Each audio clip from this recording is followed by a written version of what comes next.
Il faut être capable d'apprécier d'être seul. C'est une compétence très importante dans la vie car vous allez inévitablement faire face à de tels moments.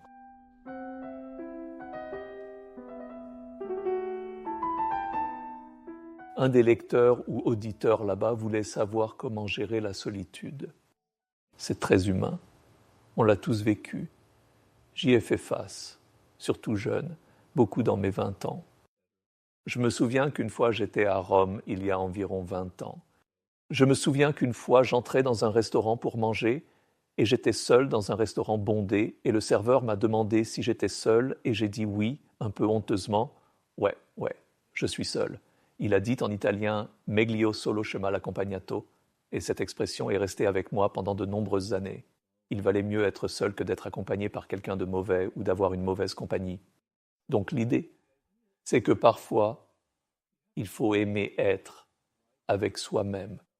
Et parfois, être avec d'autres personnes peut être ennuyeux, peut être douloureux. Il y a des gens qui peuvent te faire très mal, et donc parfois, l'herbe est toujours plus verte.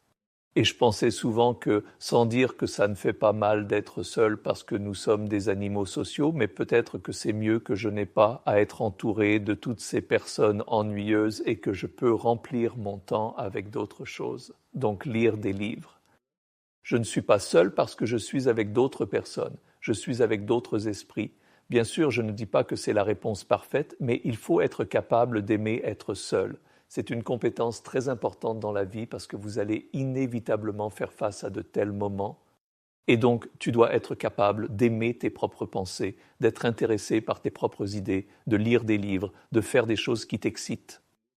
Et si tu es excité dans ton esprit, alors tu n'es pas vraiment seul. Quand je lis un grand livre, je ne me sens pas si seul. Oui, j'aimerais le partager avec quelqu'un d'autre, mais ce sont des moyens d'atténuer cela. L'autre chose, c'est de comprendre que tu penses que tu es la seule personne comme ça. Tout le monde connaît ce sentiment. Notre société vit une épidémie de solitude. Des livres en parlent. Les gens jouent seuls au bowling. Un livre entier traite du sujet. On est moins sociaux qu'avant, beaucoup plus virtuels. Donc tu n'es pas seul là-dedans. Donc tu n'es pas seul dans ta solitude. C'est très humain. D'autres personnes vivent cela et sois conscient de cela. Comment est-ce que tu surmontes ça?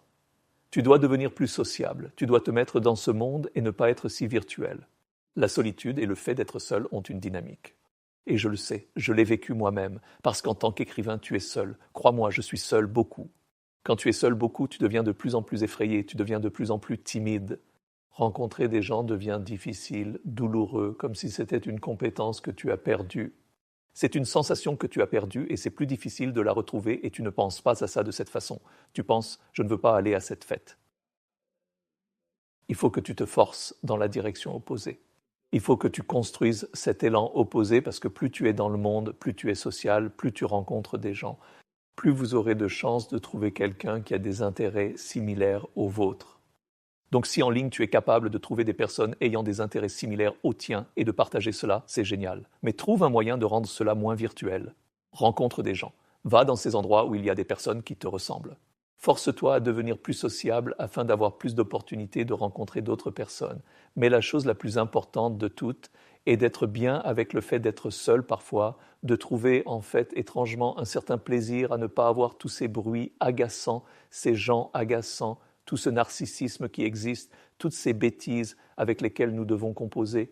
Ouais, j'aime être seul parfois. J'aime juste m'asseoir dans le bain et lire un livre. J'aime juste regarder un film, etc. tout seul. Si tu peux faire ça, si tu peux trouver du plaisir à être seul, alors la solitude perd beaucoup de son piquant. Et puis l'autre chose est de te forcer à développer ce muscle social que nous avons tous.